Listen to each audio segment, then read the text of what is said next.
wystawie w Lublanie prezentowanych jest ponad 100 prac na papierze. Większość z tych prac, a w zasadzie prawie wszystkie, w ostatnich latach była przeze mnie w różnym stopniu konserwowana. Prace te różnią się zarówno formatem, od niewielkich, mniej więcej A4, po wielkoformatowe sięgające ponad 1,5 metra. Różnią się również techniką. Artysta stosował różne media i różne środki wyrazu, także znajdzie się tam i ołówek, i kredka, i pastel, i farby akwarelowe, gwasze, farby olejne, tusze, atramenty.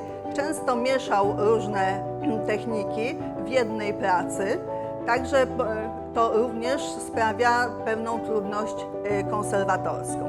Wśród tych prac znajduje się nawet kolaż z fragmentów fotografii i gazet. Większość prac była w stanie nie takim złym. Wymagała w zasadzie tylko kosmetycznego przygotowania do ekspozycji, to znaczy oczyszczenia powierzchownych zabrudzeń, kurzu oraz prostowania. W zasadzie wszystkie obrazy, które znajdują się na wystawie, wymagały odkwaszania. I odkwaszanie jest to wprowadzenie w strukturę papieru środka neutralizującego substancje kwaśne. Ideałem byłoby, gdyby wystarczył na zawsze. Natomiast ze względu na sposób, możliwość technologiczną wprowadzenia, niestety często trzeba ten zabieg powtarzać. Tym bardziej, że proces zakwaszania postępuje. Nie jest to proces, który można zatrzymać. Stąd również bardzo ważne jest odpowiednie użycie później materiałów przy oprawie. Ze względu na trwałość, a w zasadzie na nietrwałość papieru, prezentacja obrazów na papierze stawia przed konserwatorem szczególne wyzwania.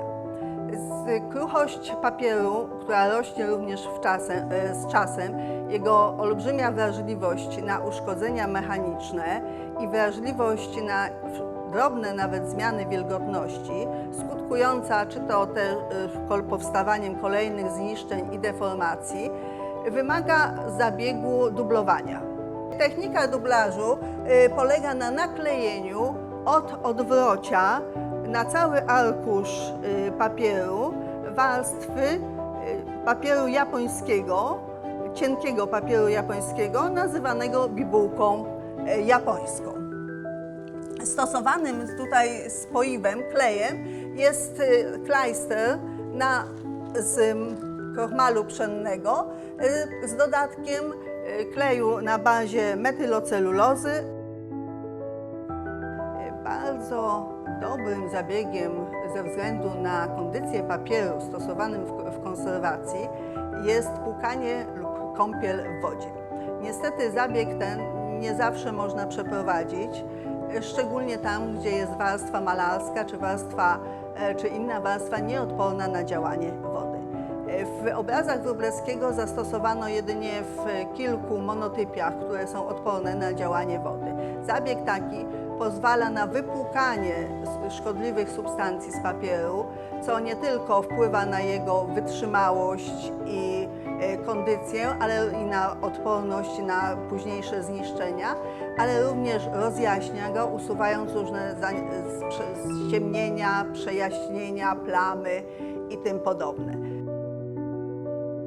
Końcowym zabiegiem konserwatorskim jest tak zwany montaż konserwatorski, pozwalający na prawidłowe chronienie obrazu podczas ekspozycji, przewożenia, przeoprawiania i przechowywania.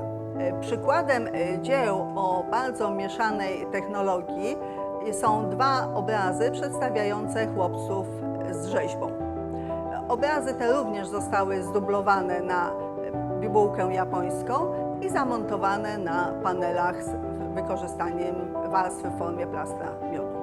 Część prac prezentowanych na wystawie pochodzi z kolekcji prywatnych.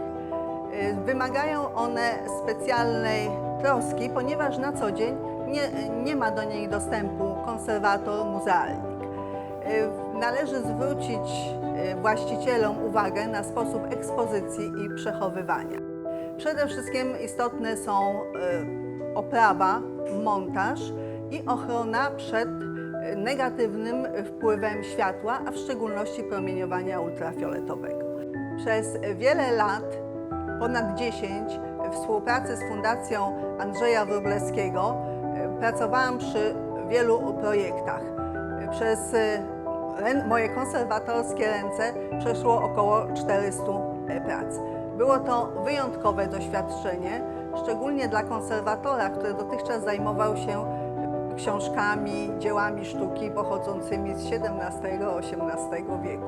I tutaj nagle 400 prac z XX wieku, z których część wykonana została na papierze pakowym.